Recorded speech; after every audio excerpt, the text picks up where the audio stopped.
Americans have blown through their excess pandemic savings. We were balling, now we're not. And this is what's happening right now as we speak. And what does that mean for the economy? For us. Yeah, for us, because obviously a lot of people, like the graph here shows personal savings rate. It was really high during pandemic because that money printer was coming. Stimulus checks, unemployment benefits. What are those called? The PPP with the businesses. Money everywhere. Free Also, money. not only just like free money that was given out, but also corporations had so much money that they were able to hire and pay, more than what they usually were. So people's incomes rose a lot. So that meant they had more money in the bank. That's why those crazy spikes. I think we're going to look back in 20, 50 years and be like, what the heck happened? Because we've never had crazy spikes ever. So that definitely threw a wrench in the whole economy. And that's why I think a lot of people say, when are we going to have a recession? I think that helped. But like you said, we're coming to an end. It's been 4 years. Yeah. It's definitely coming to an end. I mean, just like this other graph right here, it shows like we had a combined, we as an Americans, people in general, they had close to, actually over $2.1 trillion at the peak of how much money in savings and money that we had in 2021. After that, it was a slow downhill, Reverse back. until we're now in March 2024, which is not too long ago, we're at a negative. Now we're not even positive anymore, and I can see it. There's a lot of people around us, people that I know that just don't have savings at all, and just swipe, credit card. Yeah, and like when I was thinking about this, I was thinking about myself when how before I learned about finances, I got to a point where I had like $15,000 in credit card debt, $7,000 roughly in both of them. So I'm thinking, okay, how long can this sustain? When I was in that situation, I was able to survive like that for 3 years, until I hit a point where I maxed out. And I no longer had enough money. So if we see this chart here, it's 2021. Now we're in 2024. I think we're at that point now where people are probably maxed out, maybe not on one, but on two. And then they're also on buy now, pour later, those programs that are out there that we saw that a spike in that. People are really pushing the boundaries. And like you said, we just talked to friends and family. They felt like in 2021, I remember my friends and family members were buying. I was buying. I felt like I had too much money in my bank account that I've never seen in my life. And now it seems like every check or every month, every year, it feels like it's growing, but not to the extent that it was before. Yeah, definitely. And we're starting to see even the data. We're not just speaking just to speak, but this data here shows the different delinquency rates. And the biggest one that's become more delinquent since this is just from quarter one, 2023 to quarter one, 2024. I wish we can show from quarter one, 2020. It'd be a huge difference. But the biggest uptick that we see here, mortgages, a little bit of an increase. But the biggest one we see is credit card debt, auto loan. And just other in general, personal loans, other stuff like that. But just debt in general, people are starting to go back delinquent, seriously delinquent. This is 90 days or more. This is not like, they missed one late payment. This is 90 days or more. So yeah, definitely people are not in the same place they used to be. And we got used to that inflationary time where we were that lifestyle inflation where, we're going on certain vacations, we're doing certain things. I was watching a podcast the other day and just like people will eat it up. That's why a lot of, businesses are just okay with having high prices because, people are still going to eat it up. They're going to eat up those high prices. Yeah. But it gets to a point where I think the only thing left is if unemployment really upticks, even if it goes up to 5% from where we are now, and that's a upward trend, that's going to cause a lot of pressure. And people are going to be like, oh, yeah, never mind. I'm not going to buy Gucci or go on this vacation. I'm going to just pay my bills.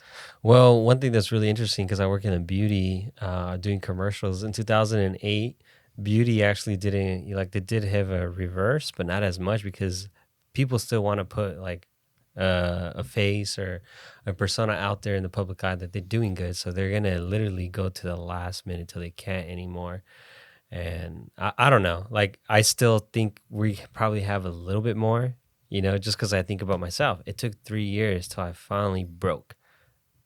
Yeah, and then the media in general, not us, we're not the mainstream media, we're just your average dudes. Look at this. This is an article that came out. Target lowers prices on more than 5,000 items to attract shoppers on a budget. That is the most stupidest title. More like Target lowers prices because we're in a recession, not because demand is dropping. Yeah, not because people are on a budget. Let's be realistic. This is just a they're stupid. struggling. Yeah, yeah. And then what's gonna happen? Walmart's gonna do the same. This is not like, oh, we're trying to like literally Everyone. 5,000 Yeah. items. That's insane. Yeah. It's just like when we were talking about like last year, the famous guy Michael Burry said the bullwhip effect. Prices, inventory prices, stuff are gonna go crazy high, but then we're gonna have a reversal where these companies, businesses were also used to people spending a lot and having to raise their prices a lot. And that's why Target's reversing. We're seeing again the $5 menus. But it is because we're in an interesting area because people like us don't have houses. So I feel like if you're out there, you have a house, you have it below 3%, and you kept your job, you have a 401k, you have stocks, you're doing pretty good, and you probably don't notice a recession. Yes, you notice prices are going up, Grocery stores, and all that, and you do see. But if you have all those stuff, houses, 401k, and a good job and a good savings rate, you don't really feel the recession. But that's that's a unicorn though. yes, that's what I say. That's a very small minority. Most people live paycheck to paycheck, so they're really struggling out there, and you see it. I see it. Even though this past weekend was Labor Day weekend, I went to San Diego. Everywhere I went was packed. Yeah. Everywhere I went was packed. That's why I'm like, man, when is it gonna break? Because I really thought maybe this Memorial Day weekend I would see like maybe the malls or the freeways not as packed. People were still out there shopping and spending. Yeah, people are gonna spend until they just can't. They're gonna break that bank basically. But yeah, we're just in a very interesting time, and like there's some pictures. Like I know he's gonna show some, but I was gonna show this one about. Have you seen this one? It was going around social media about menu prices back in 2019. So this is not even that long ago. 2019 McDonald's prices for medium French fries, it was $1.79. 2024. It's $4.19. That's 132% increase. Chicken nuggets were $1.29. Now they're $3.80. That's a 200% increase. And you can see the rest of this chart. Taco Bell, everyone, Chick-fil-A. This is 2019 to 2024. That's 5 years. So that's why when you hear like, oh, inflation's only gone up like 8 or 7%. Maybe in general, but the average person who goes to McDonald's, who goes to fast food, they're like, what are you talking about? It's gone up 200%. Like I used to be able to buy French fries for $1.80. Now it's almost $5 for fries. Yeah, obviously there's some issues with how they calculate inflation. Even the one that's called the supercore inflation, where they don't include stuff like housing, and which is like, are you stupid? Like That's like the biggest thing that people spend on. I just don't get it. Yeah. I know. I mean, I get it. They're trying to avoid a recession and they're trying to avoid chaos to incur. But if people were to know the truth on how expensive inflation really is, it's really a lot higher than what they're reporting, of course. Because I mean, your wallet will tell you otherwise. It's not 3%. But my question is, with all of this that I hear, it's funny when I listen to podcasts, people who done really well, they don't notice the recession. But then you listen to other podcasts that are average people like us, they're like, "What are you talking about? You just go to the stores, you see it every day." Mm-hmm. But my question is this: you know how we have $34 trillion in debt? What is one way we could get out of that debt? They're just gonna make it worse by printing more money. Inflation. Because if it's $34 trillion in debt, if they have deflation, money loses its value. That debt's going to be expensive to pay off. But if inflation continues rising, eventually it's going to get a point in 10, 20 years. It's like when we look at anything, how it used to cost to now, maybe that $34 trillion doesn't look as crazy expensive for the government to be able to pay off. So does it benefit or does it hurt the government inflation? It's just crazy. I don't. At that point, it's just it's insane. Definitely, it's insane. But yeah, like for me, I'm saying all these things. Yes, are we paying more? Yes, we are on certain things, groceries. But I mean, I'm still able to spend $60-$70 a week on groceries for me and my wife.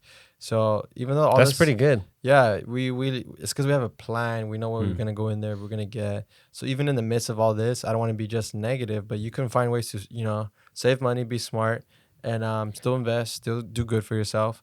But the average person is just not there. They're just maxed out on their credit card debt. I know many people personally that are maxed out.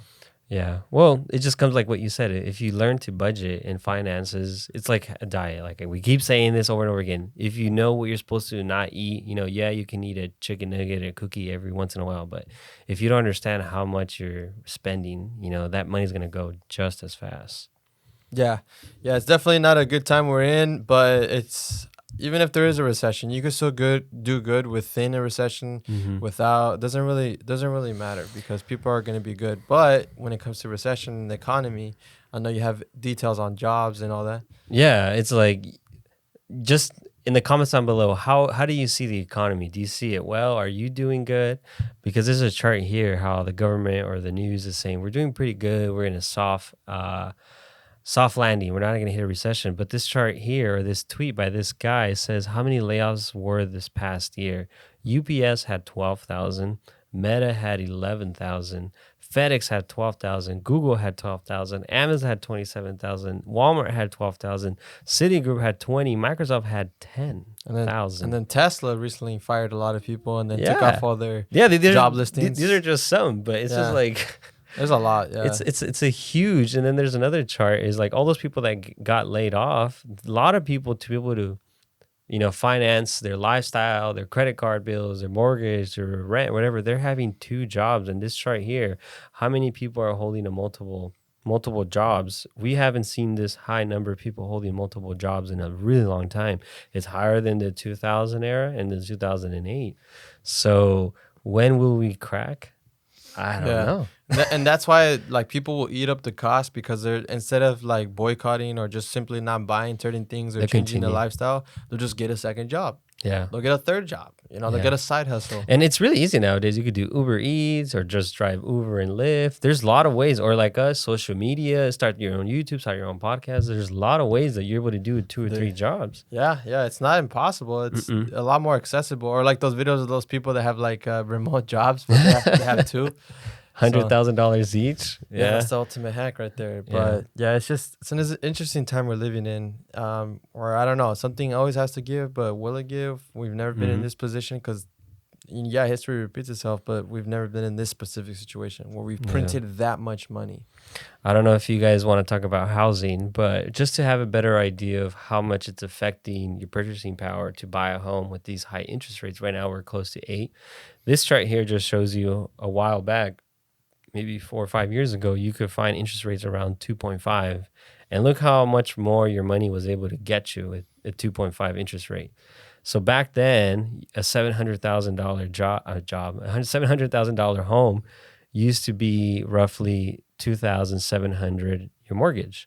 Now, if you want that same mortgage to afford that, that means how expensive the house has to be. It has to be $400,000 to afford that same payment with 7.5 interest. So like half. You can afford half a home. We live in California.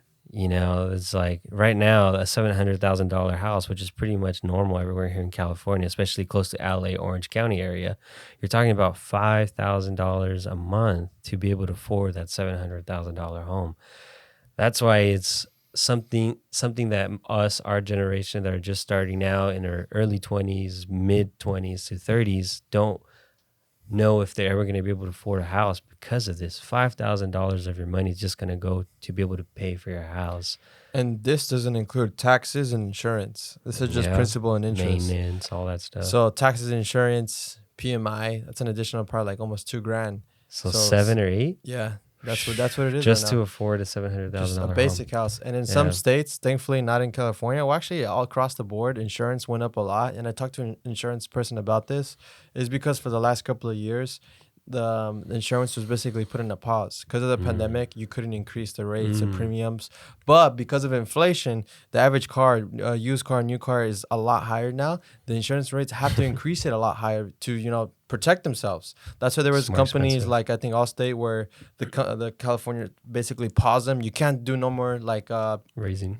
No, you can't open no more accounts or no more clients until you fix your situation where you basically have enough money in the bank so that if something were to happen where a bunch of people do a lot of like, so that you can continuity basically where you have money in the bank and you can continue on because like let's just say your premium for your insurance was $200 a month, and your car was valued, the average new car was valued at 30,000, but now the average is almost 50,000. That initial premium is gonna have to be 300 or 400 now to cover that, to cover their butts, basically.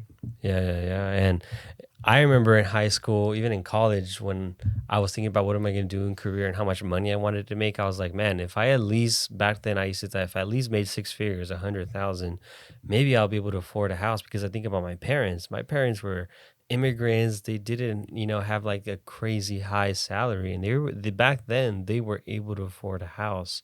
It was hard. It wasn't easy, but they still managed to be able with 2 salaries. Me and my wife with 2 salaries, we graduate from college. We can't even afford a house. We could barely afford right now a decent apartment, and that's just a 1-bedroom, a 780 square footage. And this chart here just shows you how much you need nowadays to be able to live comfortably, not even to live well, just to live comfortably. There's this chart here that's showing each state how different it is, and the worst ones are in New York. It looks like it's $280,000 just to live. No, that's Massachusetts. $301,000. Wow. That's crazy. So if you look at this chart here, wherever you're living at, this is how much you need to make to afford a home, maybe have a car or two, be able to send your kids to school and be able to provide the necessities that they need. So just think about that. And if we're going into an inflationary environment, this is going to continue growing and growing and growing. So if your salary is not, if you're not improving yourself, trying to learn, trying to grow in your career or your business, you're always going to be fighting against inflation. So you have to improve yourself some way, somehow. If not, 10 years are going to go by, and this is probably going to be almost like $400,000 in California to afford a house. Yeah, and just to wrap up our conversation for today, like this graph here, what it shows, which is a good way to finish. In the bottom, it says comfortable was defined as the annual income required to cover a 50-30-20 budget, which we'll finish there. What that means is that 50% of your income goes to needs, 30% goes to wants, 20% goes to savings and investments. So that's what we mean comfortable. Because maybe you're watching it like, what do you mean, Josh? I just bought a house and I make only $150K a year, me and my wife, or me and my family, whoever. And we bought a house. Okay, but are you comfortably in that house? Can afford? Are you investing 20% of your income? Are you doing those things? And most of the time, people are going to be like, no, we're just going by, barely able to afford a house. Yeah. Maybe, go out to eat McDonald's, $5 fan deal or whatever. But yeah, like we don't want you guys to barely live life. At the end of the day, buying a house is great, but it's not the American dream. It's not like, oh my God, like you could honestly just invest your money and you'll be just fine and continue renting. Renting is not throwing away your money. It's only buying you patience. Because every single time, that's the argument I always have with people, with real estate agents. Oh, you're throwing away your money by renting. Like, you have to be so stupid to think that buying a house at 8% is not throwing away your money. You're not going to put anything to the principal for like 10 years probably.